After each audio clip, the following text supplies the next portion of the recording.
जो central jail में एक कैदी है सहदेव नाम का, उसकी कहानी वास्तव में बहुत विचित्र है और बड़ी हैरान कर देने वाली। ये सहदेव जो है, ये हमेशा जेल में रोता रहता है। ज्यादातर क्या होता है, कोई भी जिसको सजा होती है जेल काटने जाता है तो कुछ दिनों बाद उस माहौल में ढल जाता है और अपनी जिंदगी को उसी में लोगों के साथ मिलकर काटने लगता है।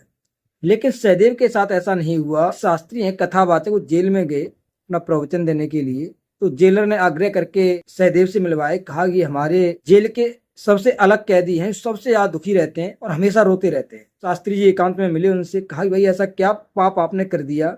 तो सहदेव ने जो अपनी कहानी बताई वो वास्तव में दिल दहला देने वाली है। सहदेव कहते हैं, मैं अपने आप को माफ नहीं कर पा रहा हूँ, मुझसे इतना बड़ा जघन्य अपराध हुआ है। मेरे लिए जेल तो कुछ भी नहीं है, दुनिया में कोई सबसे बड़ी सजा है तो वो मुझे दी जाए। सहदेव बताते हैं, करीब 15 साल पहले की बात है। मैं शादी 4-5 साल हुए थे, 2 बच्चे हैं मेरे छोटे छोटे, और बड़ा ही खुशहाल हंसता खेलता परिवार था। मैं अपने बीवी बच्चों से बहुत प्रेम करता था, लेकिन मेरे अंदर एक बहुत ही गंदी आदत थी शराब पीने की। एक बार मैं शराब पीकर एक घर आया और आते ही चुपचाप अपने बेडरूम में लेट गया जाकर। दिसंबर का महीना था, सर्दी थी, बच्चे भी अपनी जगह पे लेटे हुए थे। 10 बजे का समय रहा होगा। तभी हमारी पत्नी को पता चलता है कि उसने कोई एग्जाम दिया था, उसका रिजल्ट आ गया, रिजल्ट क्लियर हो गया। तो बड़ी प्रसन्नता से खुशी खुशी हमारे कमरे में आती है और मेरी रजाई खींचकर ये बोलती है, आप अपना लैपटॉप खोलो, मैं आपको बहुत बड़ी खुशखबरी देने वाली हूँ। मैंने एग्जाम दिया था, उसका रिजल्ट आ गया।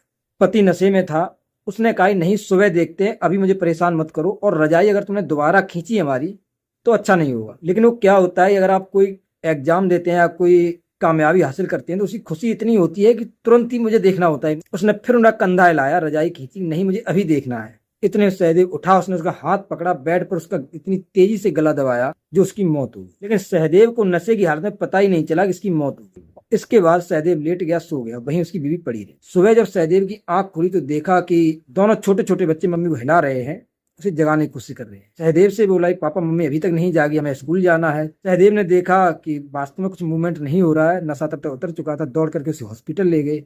हॉस्पिटल में डॉक्टर ने जांच करने के बाद बताया, भाई इसकी गला दबा करके हत्या की गई है। सहदेव ने अपने दिमाग पे जोर डाला, सारी घटना सामने आ गई। वो कैसी प्रसन्नता के साथ मेरे पास आई थी, कैसे लैपटॉप खोलने के लिए बोला था और हमें ने उसकी गर्दन दबाई थी।